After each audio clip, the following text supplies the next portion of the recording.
Bismillah. Assalamualaikum warahmatullahi wabarakatuh. Alhamdulillah. Alhamdulillahi wa kafa.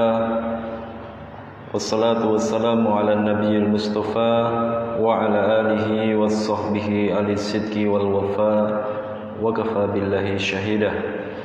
Asyhadu an la ilaha illallah wahdahu la syarika lahu wa asyhadu anna Muhammadan abduhu wa rasuluhu la nabiyya wa la rasula ba'dah. Allahumma shalli ala Muhammad wa ala alihi wa sahbihi wa man tabi'ahum bi ihsanin ila yaumiddin. Wa qala Allah ta'ala ya ayyuhalladzina amanu taqullaha haqqa tuqatih wa la tamutunna illa wa antum muslimun. Wa qala an-nabiy sallallahu alaihi wasallam man salaka tariqan yaltamisu fihi ilman sahalallahu lahu tariqan ilal jannah. Amma ba'd, rabbi shrah li sadri wa yassir li amri wa hlul 'uqdatam min lisani yafqahu qawli.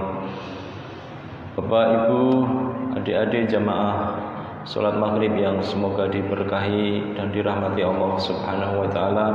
Puja dan puji syukur kita haturkan pada Allah Subhanahu wa taala yang telah memberikan kesempatan kepada kita semua untuk hadir di majelis taklim yang semoga mulia, dan sholawat serta salam senantiasa kita curahkan kepada junjungan kita Nabi besar Muhammad sallallahu alaihi wasallam yang kita berusaha mengikuti sunnah-sunnahnya, yang kita berusaha mengikuti jejak-jejaknya, dan yang kita nantikan syafaatnya di hari kiamat kelak.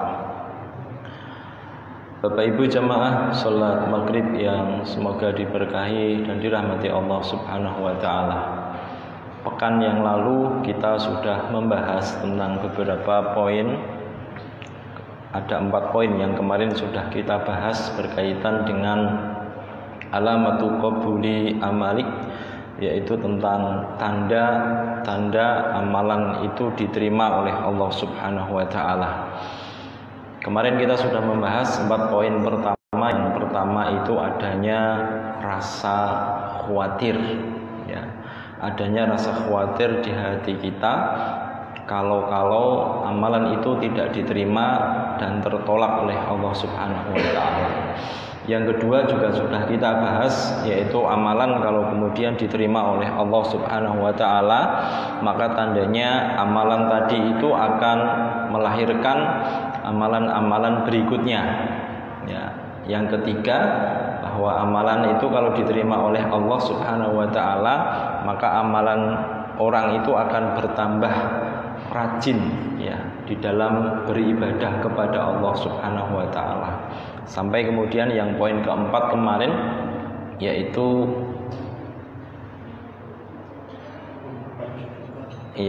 memperbanyak istighfar. Ya, memperbanyak istighfar. Dan kemarin kita cukupkan dengan tanya jawab, ya.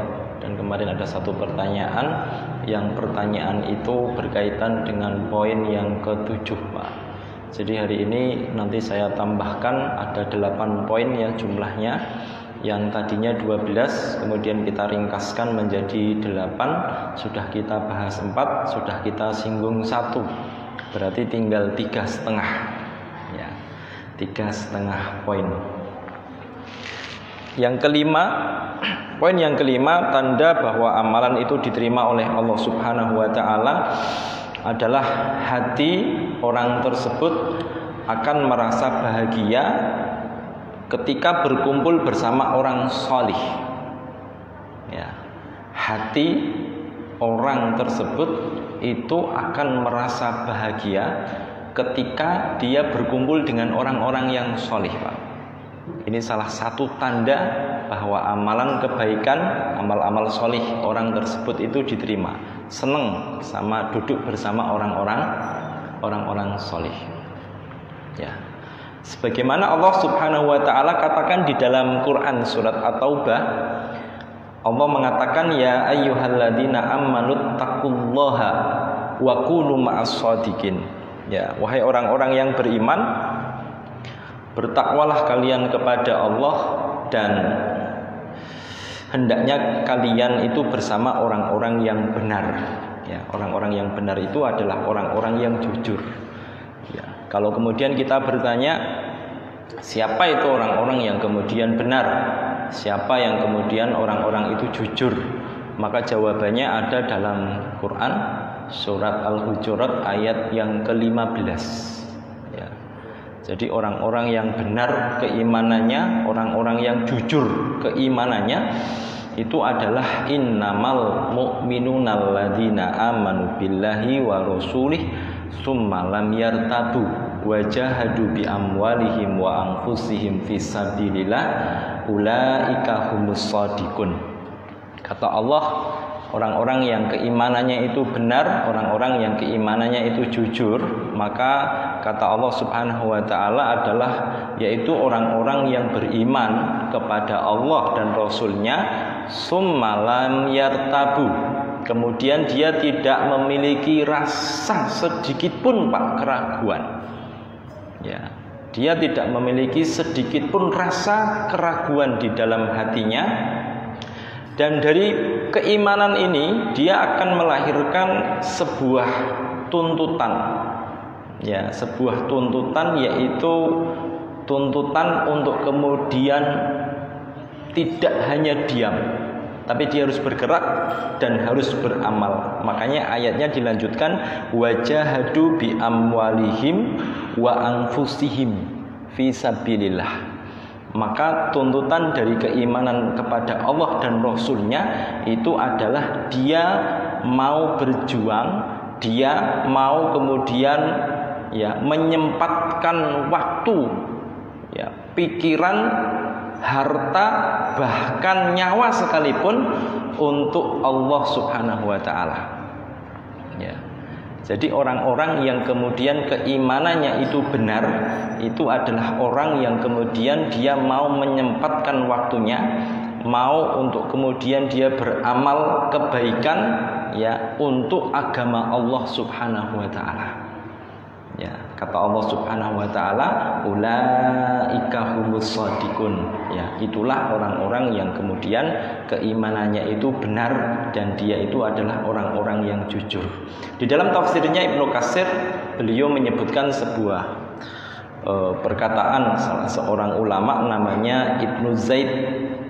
Ya, ketika menafsirkan ulaika humus shadiqun, yaitu adalah shadaku imanuhum bi a'malihim.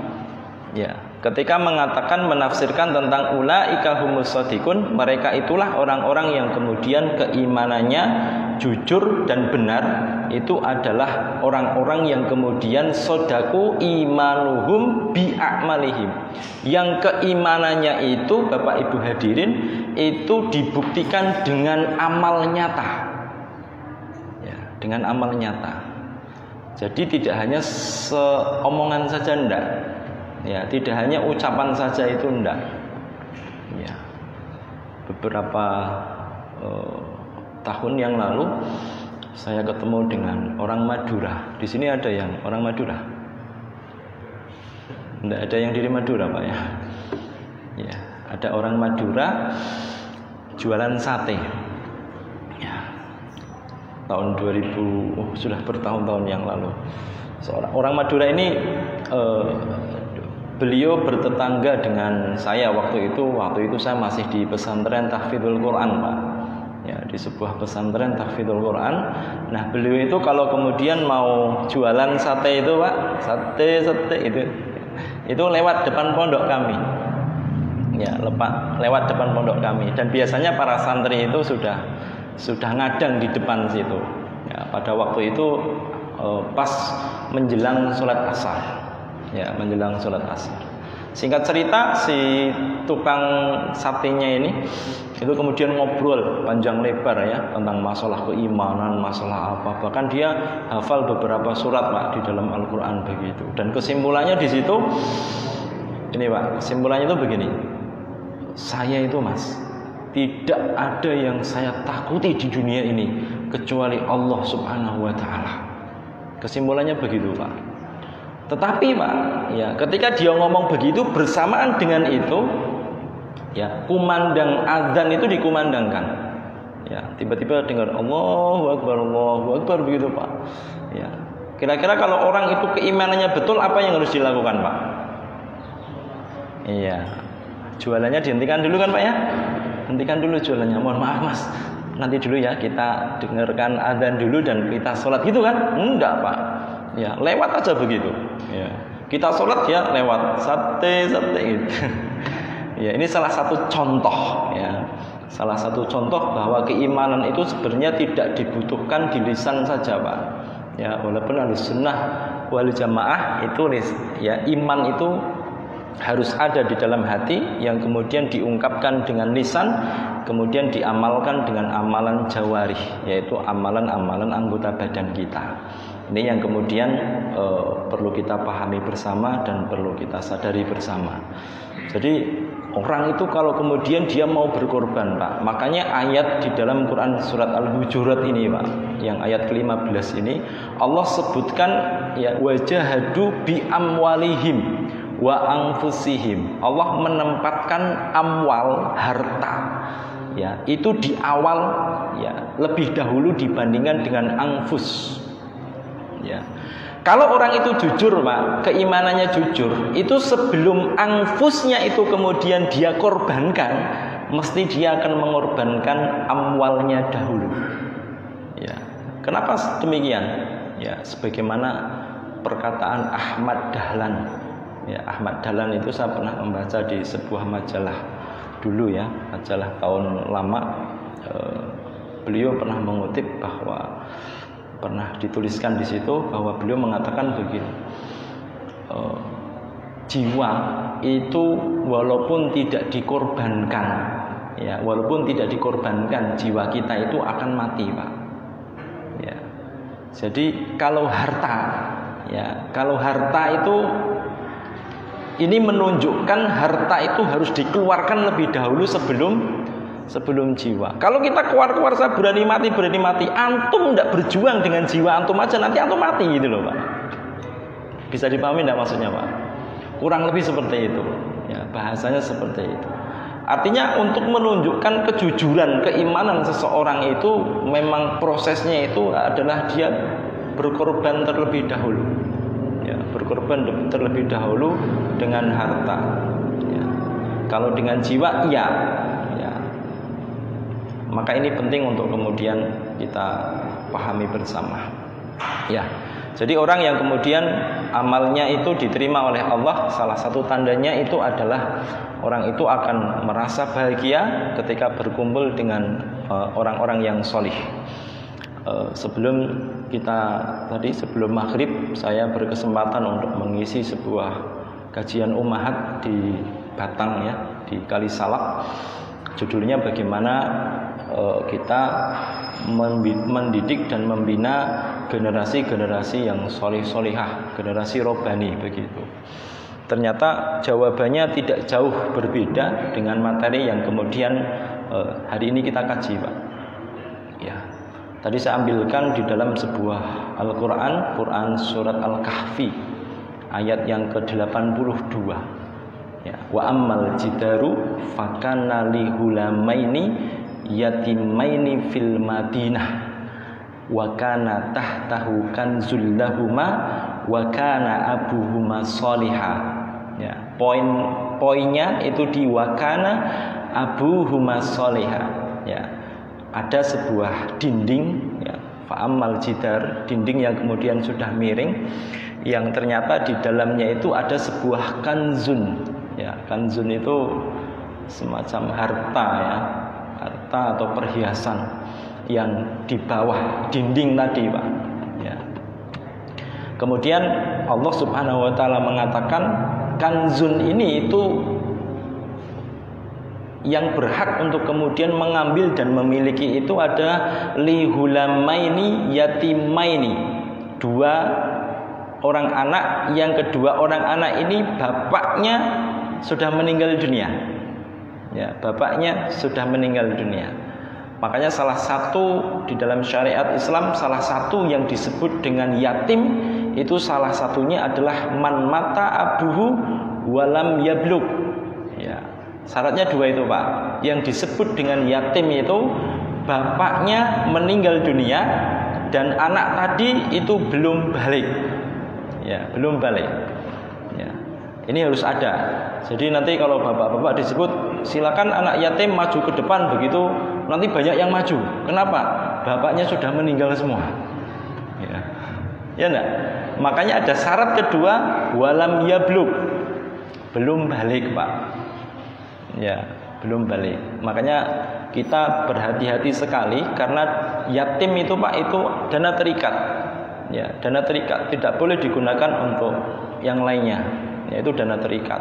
Maka ketika dana terikat ini kemudian ada orang sedekah infak untuk anak yatim, maka akadnya sudah akad terikat, Pak. Kita tidak boleh mengambil ya sebagian untuk kegiatan-kegiatan yang lain. Ya, untuk sedekah apa misalkan untuk tidak boleh. Ini dana terikat, ini yang harus kemudian kita pahami, Pak. Ya, dana terikat namanya. Untuk anak yatim saja. Maka 100% harus sampai kepada anak yatim. Dan anak yatimnya pastikan dia belum balik gitu loh. Anak yatim SMA kelas 3. Ya, anak yatim sudah punya anak 5 itu kan, usianya 50 tahun.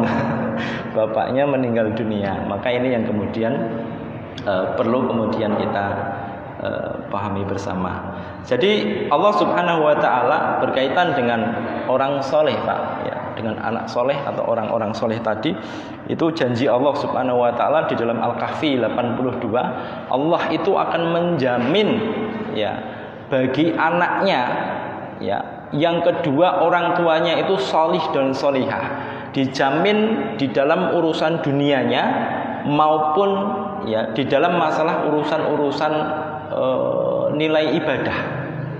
Ya, makanya di dalam tafsirnya Imam Al-Qurtubi Al-Jami'ul Ahkamul Quran ketika menafsirkan Quran surat Al-Kahfi ayat 82 ini, beliau mengatakan ya fafihi ma yadulu ala annallaha yahfadzus shaliha fi nafsihi wa fi waladihi.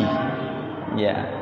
Kata Imam Al-Qurtubi bahwa sesungguhnya ayat ini menunjukkan, Pak, bahwa Allah Subhanahu wa taala itu akan menjaga. Siapa itu yang dijaga? Yaitu as-shaliha fi nafsihi wa waladihi. Yaitu orang yang sholih dan anak keturunannya. Wa in ba'adu anhu, walaupun generasinya itu bukan dari generasi itu, Pak.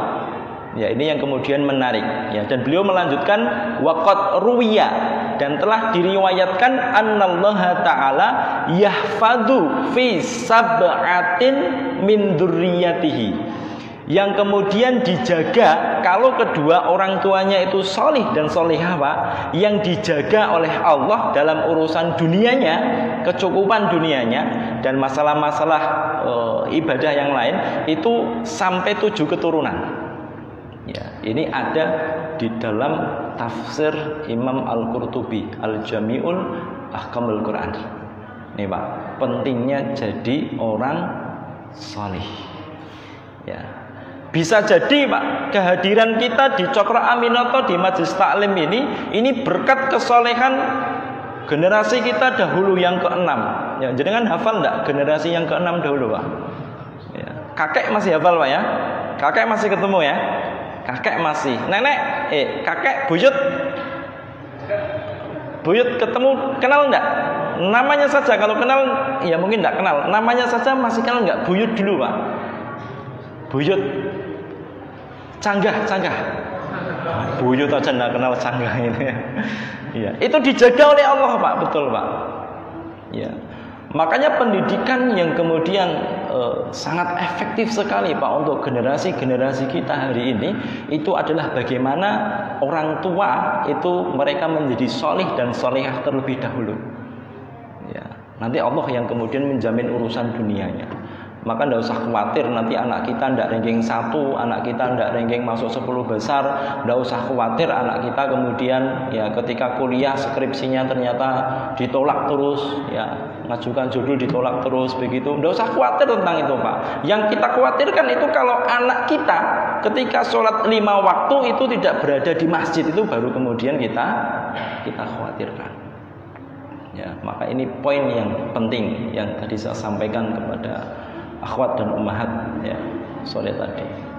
Ya, maka ini poin yang kelima, yaitu orang yang kemudian salah satu tandanya yang kelima itu orang yang diterima oleh Allah setiap kebaikan amalnya itu adalah dia akan merasa bahagia ya ketika berjumpa dan bersanding dengan orang-orang yang kemudian beriman kepada Allah Subhanahu wa taala, orang-orang solih.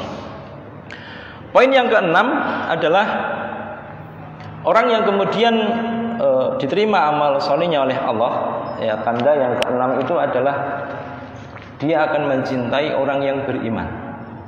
Ya, akan mencintai orang yang beriman, Pak. Sampai Allah katakan di dalam hadis, ya, hadis Arba'in nomor 13 dari Abu Hurairah, la yu'minu ahadukum hatta yuhibba li akhihi ma yuhibbu li nafsihi. Ya, tidak beriman salah seorang di antara kalian sampai kalian itu mencintai saudaranya yang beriman seperti kalian mencintai diri kalian. Ya, arti kata la yu'minu, tidak beriman begitu, para ulama membagi dua. Ya, iman itu dibagi dua. Ada yang namanya aslul iman, ya, iman asli. Ya, ada yang namanya kamalul iman. Ya, kamalul iman itu adalah kesempurnaan iman, dan yang dimaksud oleh hadis ini itu adalah kamalul iman. Jadi orang itu tidak sempurna imannya sampai kemudian dia itu mencintai saudaranya yang beriman sebagaimana dia mencintai dirinya sendiri. Ya, ini kira-kira berat apa mudah, Pak? Ya, kalau kita senang dengan HP kita, Pak, ya HP ini bagus sekali ya Allah itu. Lihat saudara kita yang beriman ternyata butuh HP, Pak. Konsekuensinya ya HP kita itu harus kita relakan, Pak, kepada orang yang beriman yang membutuhkan HP kita itu loh, Pak. Ini praktek realitasnya agak berat, Pak. Ya, agak berat. Bayangkan HP sedang kita pakai itu kan, kemudian ada orang yang butuh dan itu orang beriman. Pak Ustadz, saya butuh HP Pak Ustadz untuk menelpon orang tua saya yang di Jawa Timur itu kan. Ya udah buat antum aja itu. Kira-kira kuat nggak, Pak? Ya, ini praktek, Pak. Ya, praktek realitas kita dalam keimanan. Yang Allah katakan la yu'minu ahadukum hatta yuhibba li akhihi ma yuhibbu li nafsihi. Ya, jadi orang itu tidak disebut sempurna keimanannya sampai kemudian ya dia memberikan sesuatu yang dia inginkan, yang sebenarnya dia butuhkan, tetapi dia berikan kepada saudara yang lain yang kemudian juga membutuhkan. Dalam bahasa fikihnya itu namanya isar. Ya, dalam bahasa adabnya namanya isar. Isar itu adalah mendahulukan orang lain dibandingkan diri sendiri. Dan para ulama sepakat isar ini tidak boleh di dalam masalah urusan ibadah. Ya, dalam urusan ibadah tidak boleh, Pak, termasuk nikah. Ya, nikah itu kan ibadah, Pak, ya. Nikah itu ibadah. Ketika bilang ustadznya bahas tentang nikah itu kan, apalagi masna wa sulasa wa ruba itu kan, nikahnya double, 2 perempuan, 3 perempuan dan 4. Ustadznya dulu tidak boleh itu, Pak. Ya, tidak boleh begitu. Tidak boleh ada isar di dalam masalah ibadah. Ya, ustadznya beri contoh dulu, tidak boleh isar. Ya, tidak boleh isar dalam masalah ibadah. Nikah kan ibadah. Sama seperti misalkan di soft. Ini ada soft utama. Ya, soft pertama itu adalah terbaik bagi laki-laki. Khairus sufufi rijali awwaluha wa syarruha akhiruha. Soft terbaik bagi laki-laki itu di depan. Ya, kok jenengan tiba-tiba datang di soft kedua, masih ada satu lubang Pak yang belum terisi, kemudian monggo Pak jenengan, itu enggak boleh, Pak. Monggo Pak jenengan dulu. Enggak, jenengan aja. Enggak boleh itu, Pak. Harusnya fastabiqul khairat. Ya, harusnya berlomba-lomba dalam kebaikan. Sop pertama siap berlomba-lomba itu, Pak. Ya, sebelum muadzinnya itu qomat, ya, dia sudah berdiri di sini gitu kan. Sudah berdiri di sini. Kalau imam terserah, Pak imamnya mau di belakang mau di mana terserah. Ya, maksudnya ketika qomat gitu kan. Imamnya masih di belakang sana enggak apa. Itu hak imam. Yang penting ketika imamnya sudah hadir begitu, ya tidak boleh ada yang maju. Imamnya mana nih itu kan, maju aja ya, tidak boleh. Ya, maka perhatikan betul. Ya, isar itu hanya di dalam masalah urusan dunia. Punya permen 3, orangnya 4. Saya tadi sudah makan permen Pak kemarin itu kan. Ya, sudah makan permen silakan buat jenengan. Ternyata makan-makan di situ itu kan minumnya kurang 1, kita kasihkan yang lain. Itu praktek daripada isar. Dan ini pernah dipraktekkan oleh sahabat terbaik, generasi terbaik itu Pak. Ya, generasi terbaik. Maka ini yang poin yang ke-6 yaitu mencintai saudara sesama iman. Ya, tidak membedakan ya dia di baju warnanya apa, kulitnya warnanya apa, ya dia berdiri di organisasi apa, tidak peduli itu. Yang penting dia beriman, maka kita cintai dia sebagaimana kita mencintai diri kita sendiri. Ya, ini yang kemudian kita pahami bersama. Makanya di dalam hadis Arba'in yang nomor 35 dulu pernah kita singgung dan kita bahas sedikit. Rasulullah pernah menyinggung sebuah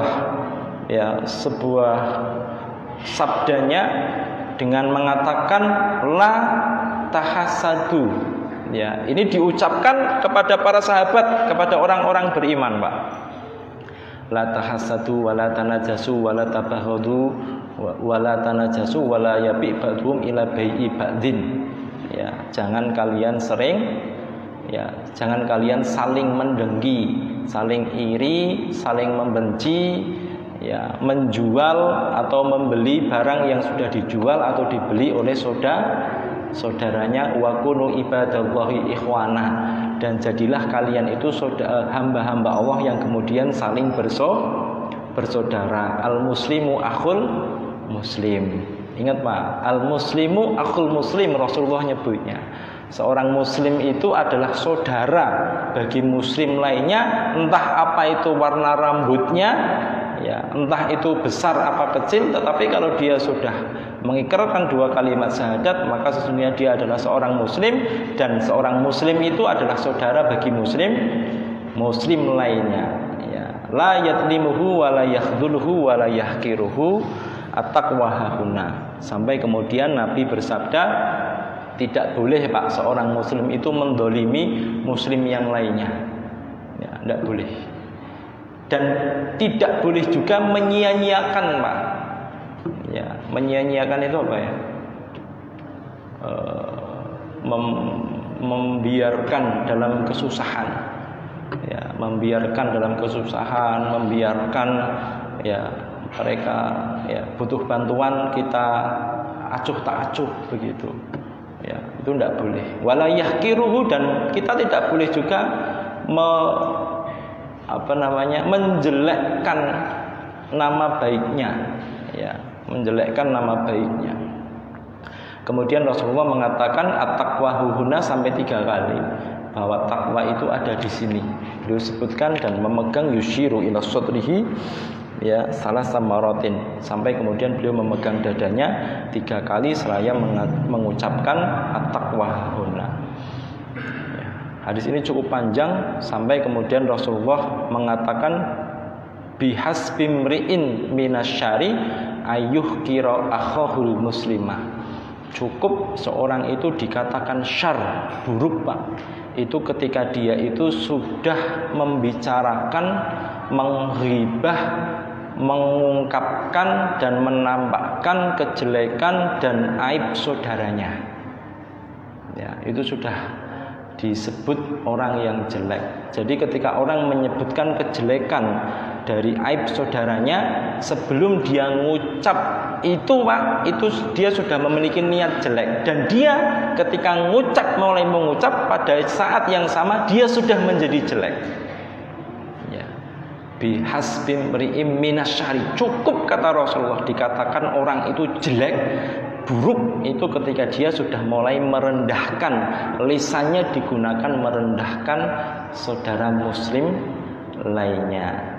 Ya, kulul muslim alal muslimi haramun damuhu wa irduhu wa maluhu. Dan ditutup dengan bahwa Rasulullah bersabda bahwa seorang muslim itu bagi muslim yang lainnya itu damnya, darahnya itu diharamkan, malnya itu juga diharamkan, hartanya diharamkan, kemudian kehormatannya Pak tidak boleh diinjak-injak.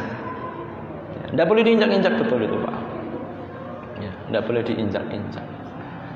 Sampai para sahabat itu Pak ya, saya sebutkan satu hadis riwayat Imam Bukhari, itu sampai beliau itu kalau menyebutkan sahabat atau sahabiah yang lain itu beliau tidak menyebutkan namanya Pak, kalau kemudian itu dalam berkaitan sesuatu yang jelek.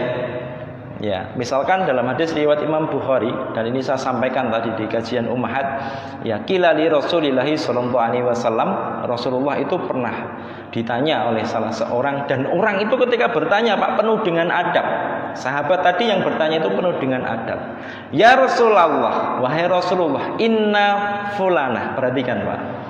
Ya. Inna fulanah. Fulanah itu menunjukkan seorang perempuan yang kemudian tidak diketahui. Ya, dia bukan ma'rufah, tidak diketahui oleh siapapun. Dan Rasulullah itu tidak kepo, tidak tanya. Ya, inna fulanah. Disebutkan begitu, Pak. Sesungguhnya ada seorang perempuan ya Rasulullah. Ya. Itu ketika malam itu, Pak, dia bangun sholat malam. Ya, wa yasumun nahar, dan ketika siang hari itu dia puasa. Ya, wa taf'alu wa tasaddaqu, dia juga bersedekah, dia juga berbuat kebaikan yang lain. Tetapi satu ya Rasulullah, wa tu'dhi jiranaha bilisaniha, kelemahan dari orang wanita tadi yang tidak disebutkan oleh yang penanya tadi, itu kelemahannya satu Pak, lisannya selalu digunakan untuk merendahkan, menghibah, menghina tetangganya yang beriman. Ya. Aina huwa ya Rasulullah, aina hiya ya Rasulullah. Kata Rasulullah, di mana dia ya Rasulullah? Kata Rasulullah, la khaira fiha hiya min ahlin nar. Ya, wanita tadi itu tidak ada kebaikan sama sekali, dan dia itu adalah min ahlin nar, ya, dari ahli neraka. Ya, jadi sholatnya, puasanya, kemudian sedekahnya, perbuatan-perbuatan amal solehnya Pak, tidak direken sama Allah, disebabkan lisannya yang kemudian digunakan untuk menyakiti sesama orang beriman. Ini kuncinya Pak. Ya, makanya kita tidak perlu bangga Pak, dan tidak perlu heran ketika melihat orang yang sholatnya luar biasa, ya, kemudian sedekahnya luar biasa, ya. Herannya itu kalau kemudian kita tidak mengikuti begitunya. Tetapi ketika dia kok mengucapkan ada kata rendah, ya, merendahkan saudaranya sesama beriman, maka itu semua Pak, sholatnya, puasanya, sedekahnya, dan amal-amal soleh lainnya itu tidak mampu mengangkat dia dari api neraka. Ya, ketika lisannya tidak dijaga untuk tidak menyakiti orang beriman. Ingat Pak, ya, inna fulanah, sesungguhnya fulanah, seorang wanita tidak diketahui. Ini adab Pak.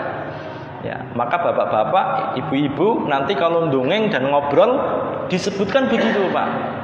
Ya, sesungguhnya si fulanah itu kan, aku pernah nganoe jarine kayak wong kae. Nah, wong kae itu boleh Pak, karena tidak menyebutkan nama. Ya, tapi jenengan kalau tidak menyebutkan nama juga jangan dikasih tanda-tanda. Ya. Kalau dikasih tanda-tanda itu sama dengan jenengan memberikan alamat. Ya. Jarene wong kae iki lho rahasia yo, sing ana andeng-andenge kae ning dhuwur matane ngono ya. Itu sudah menyebutkan tanda Pak, dan jenengan sudah menyebutkan alamat, apalagi alamat lengkap gang nangka ngadep ngidul jate warna ungu misalkan, itu sudah lengkap jenengan menyebutkan, itu juga menghibah. Ya. Sama berarti Pak. Maka adabnya sahabat tadi itu dia sudah menutupi, Pak. Inna fulanah, sesungguhnya ada seorang wanita begitu.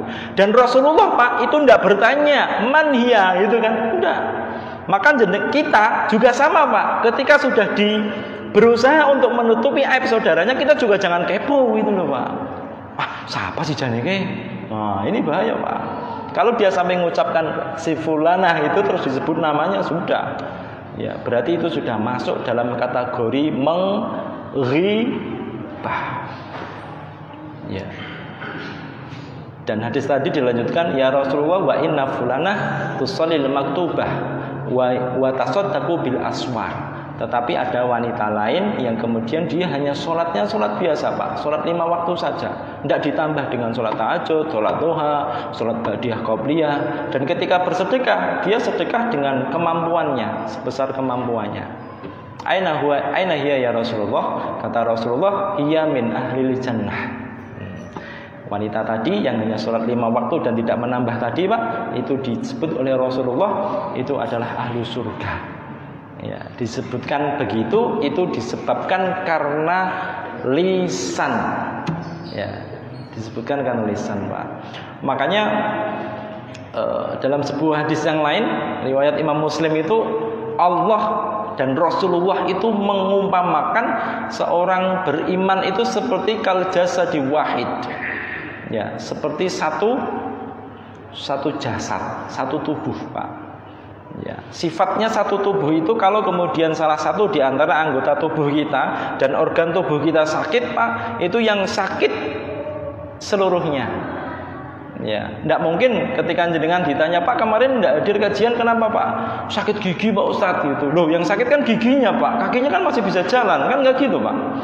Ya, kenapa? Karena ketika sakit gigi, tangannya, pikirannya, perasaannya, kakinya ikut sakit semua.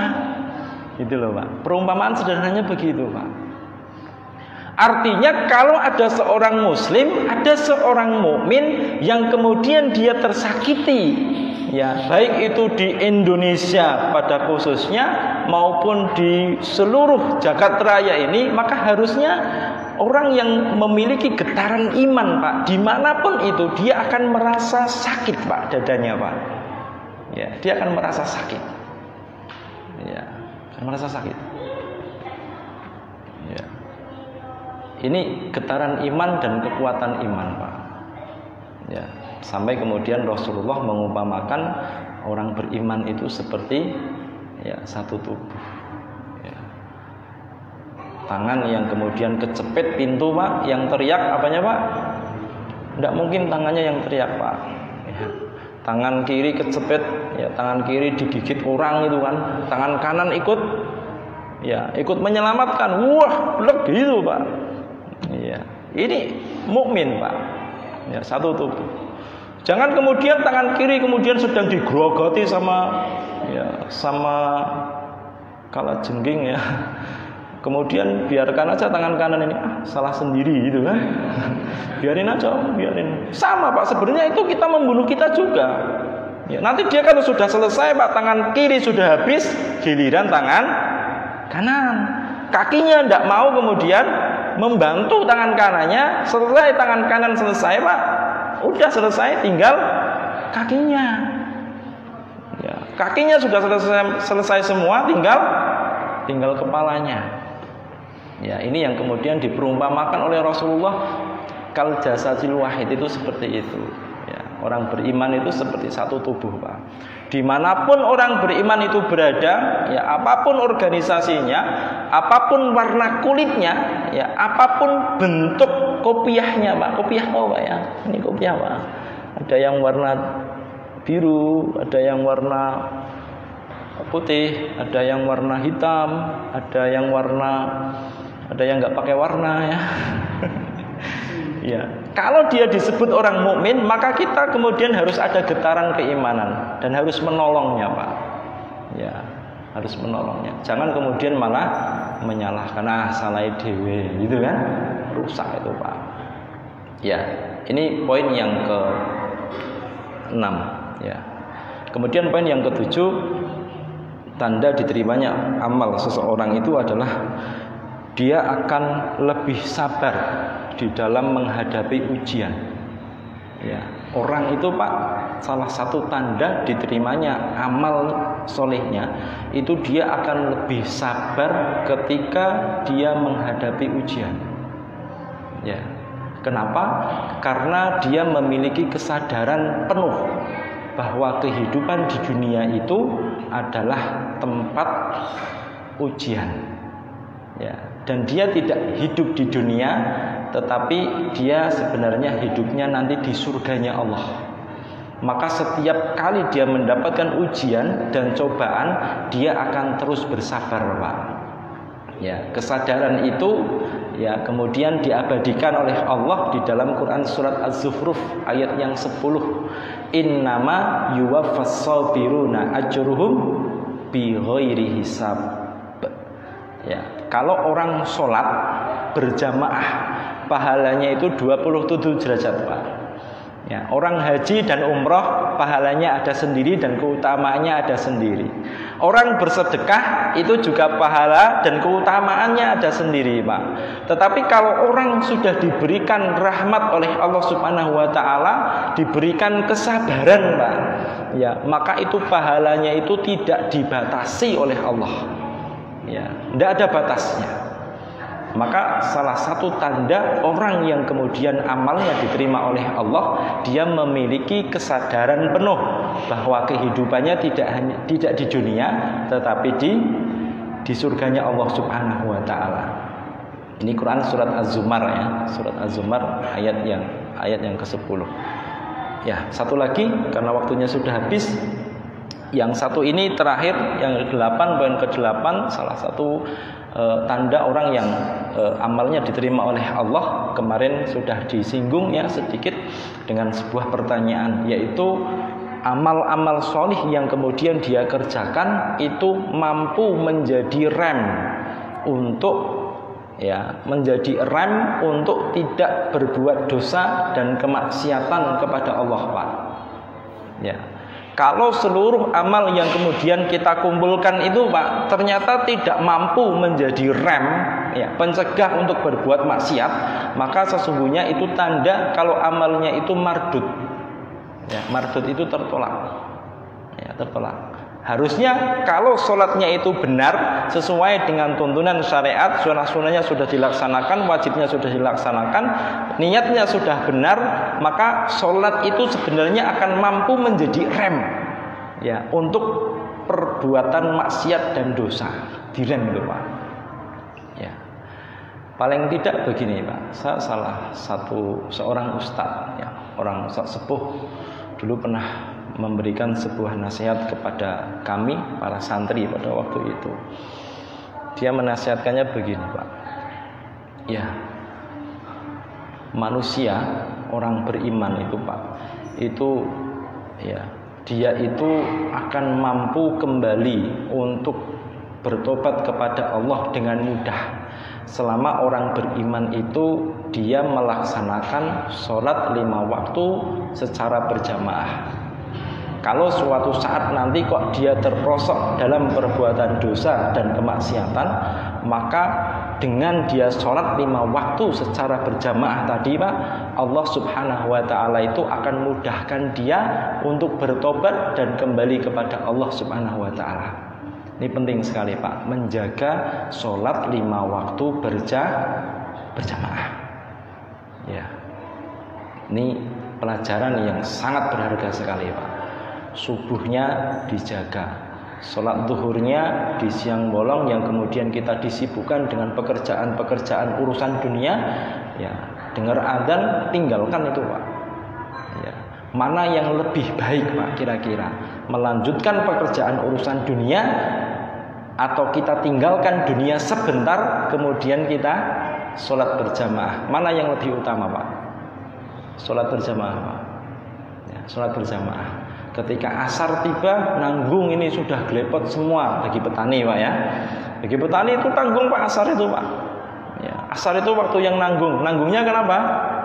Ya, habis itu kemudian dia harus bersih-bersih dulu, kemudian dia wudhu, setelah wudhu, sholat, habis sholat masih ada waktu panjang itu, Pak. ya dari jam 3 sampai maghrib lagi kan, ya dia ke sawah lagi, ya ke sawah lagi. Maka sebenarnya tidak ada waktu tanggung untuk ibadah itu, Pak. Kalau kemudian kita prioritaskan ibadah kita, terutama sholat 5 waktu ini, Pak, jangan sampai betul-betul ketinggalan. Ya, kalau betul-betul tidak ada udzur sama sekali, Pak, itu jangan sampai kita tidak berjamaah di dalam sholat 5 waktu. Ya. Siapa yang bisa memberikan contoh udzur untuk tidak sholat 5 waktu berjamaah? Apa, Pak, udzurnya misalnya? Jenengan itu boleh tidak sholat berjamaah? Alasannya apa? 1. Ya, hujan deras. Ya. Sholat di rumah masing-masing hujan deras. 2. Nah, ini penting, Pak. Jangan-jangan nanti kita nggak tahu alasannya. 2. Apa? Apa? Sakit. Ya, sakit apa, Pak? Panu. Iya, sakit, Pak. Sakit yang kemudian kita tidak mampu berjalan. Ya, tidak mampu berjalan. 3. Apa? Ketika safar. Ya, ketika safar kita diberikan keringanan untuk menjamak dan mengqashar salat. Seperti saya itu safar, Pak, ya. Dari mana? Dari Pecalungan ke kota. Jangan dari Kalisalak ke sini safar juga ya. Masya Allah. Ya, waktunya sudah habis, Pak. Jazakumullah khairan, sudah membantu untuk memberikan pemahaman kepada teman-teman yang lain, terutama bapak-bapak dan anak-anak muda, ya, bahwa kita itu tidak boleh meninggalkan sholat berjamaah kecuali berapa tadi, Pak, alasannya? 3, Pak, ya. Nanti kalau jenengan nambah lagi berarti jenengan dis itu, Pak, namanya, Pak. Saya kira itu dulu untuk malam hari ini. Insya Allah pekan depan kita akan sedikit mengupas tentang bab asobiyah, ya, asobiyah. Insya Allah, mudah-mudahan Allah berikan kemudahan untuk kita semua, dan kita tutup dengan membaca doa. Subhanakallahumma bihamdika asyhadu an la ilaha illa anta astaghfiruka wa atubu ilaik. Wallahu a'lam bishawab. Aqulu qouli hadza wa astaghfirullah li wa lakum. Wassalamualaikum warahmatullahi wabarakatuh.